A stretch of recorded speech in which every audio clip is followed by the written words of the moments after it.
Davi foi chamado por Deus aos 16 anos, entre 16 e 17 anos, lá atrás, quando aquela clássica história no capítulo 16 do primeiro livro de Samuel, que o Senhor chamou Samuel e falou para Samuel na casa do Jessé e ungir o Davi como rei de Israel. O tempo passou.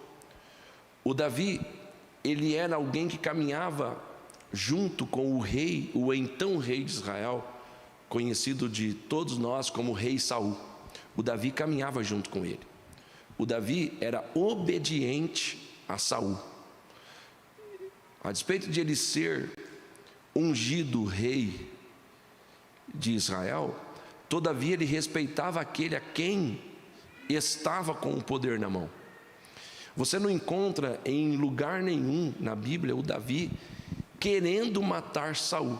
Aliás, deixe eu me adiantar que ele ficou revoltado com a notícia que trouxeram para ele que o Saul havia morrido. A pessoa que o trouxe como sendo um troféu para ele, ele mandou matar o cara.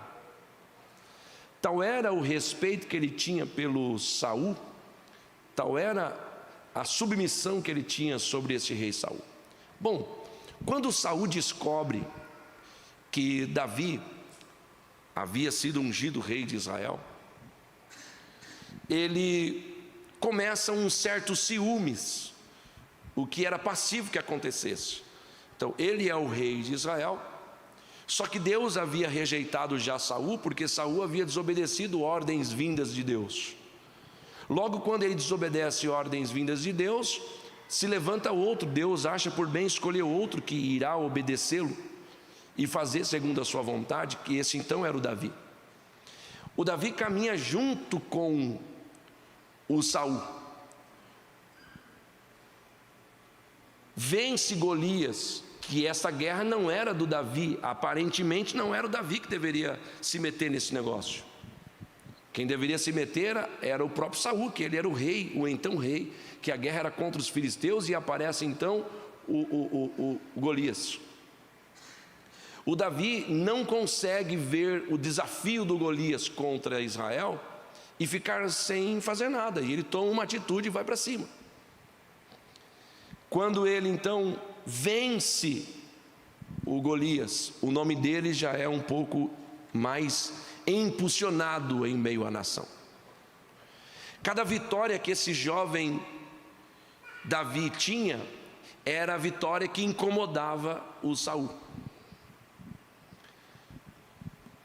Mas como disse, repito, ele não queria guerra com Saul em tempo nenhum. Mas o Saul começou a arder em guerra, a arder em ódio, já falei isso para vocês algumas vezes. A partir do momento que as mulheres começaram a cantar que Saul matou milhares, mas Davi matou 10 milhares. E isso começou, esta inveja, esses ciúmes começou a aflorar. Abre um parênteses, todo homem, toda mulher de Deus só são invejados porque Deus colocou algo muito precioso em suas mãos.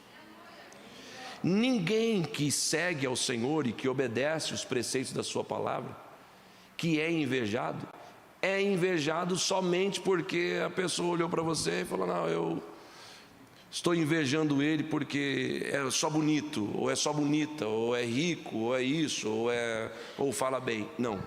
No âmbito espiritual, todo aquele que é invejado, ele é porque tem algo de Deus muito forte por trás. Ai, pastor, porque... Irmão, se você está sendo invejado por algo que Deus te deu, descansa, porque o que é teu é teu. Ah, pastor, fiquei sabendo que jogaram terra de cemitério no meu portão. Varre, irmão, varre.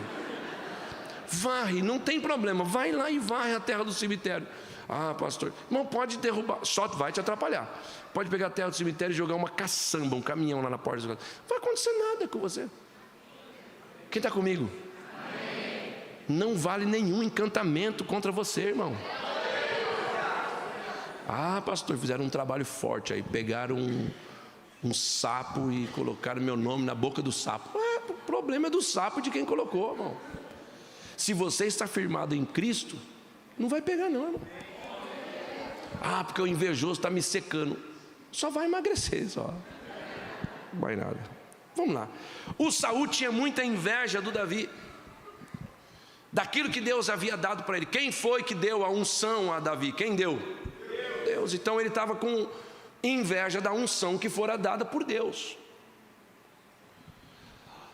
Mas percebam, por favor, os detalhes, quando você lê a partir do 16 do 1 Samuel, percebam os detalhes. Por exemplo, o Davi estava tudo bem, tudo legal. De repente um espírito mal, algumas traduções dizem assim, um espírito mal que Deus permitiu na vida do Saul, se apoderava dele, e ele ficava com raiva, e Deus usava o Davi para ir lá e tocar a harpa, e aquele espírito mal saía. Mais para frente, o Davi conversa com Jonatas, guarda isso aqui. E em uma das suas conversas, o Jonatas fala assim: ó, é o seguinte, eu vou conversar com meu pai, que eu sei que meu pai está com uma raiva de você, mas eu vou conversar, eu vou, na nossa linguagem, eu vou pescar, vou ver o que de fato meu pai quer fazer com você. Se eu entender que a ira dele foi aplacada contra você, eu vou avisar você, e daí você vem e se junta a nós. O Davi falou, tá ok, eu confio em você. Aí ele viu que o pai dele estava de boa, falou assim, pode vir que meu pai está tranquilo. O Davi veio e ficou com eles ali no palácio, tocando harpa.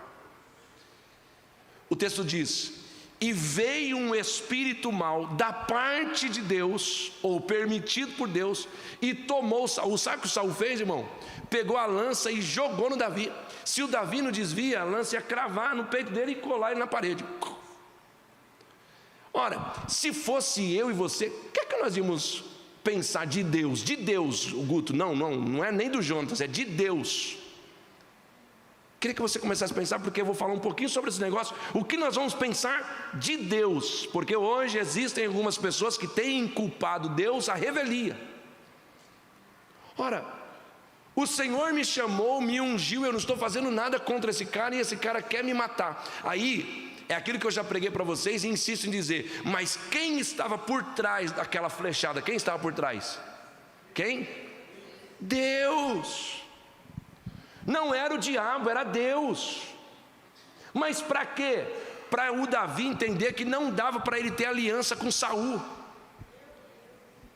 O Davi estava querendo agradar o Saul e ser agradado por ele. Ô Jonatas, vê lá direitinho o seu pai, se ele estiver tranquilo eu vou ficar na boa lá com ele, eu não quero confusão. E Deus está falando assim, mas sou eu que não quero você perto dele, porque ele não tem nada para te ensinar, a não ser os erros dele. Nada do Saul vai agregar na tua vida, então você não precisa ficar perto dele. Vai um espírito mau que eu vou permitir para tentar contra você, mas também essa esquivada que ele deu da lança, quem foi que deu essa habilidade a Davi? Deus. Eu vou fazer com que as coisas aconteçam, mas lhe darei habilidade para você se esquivar, para você sair fora. Mas entenda que sou eu que não quero que você faça alianças.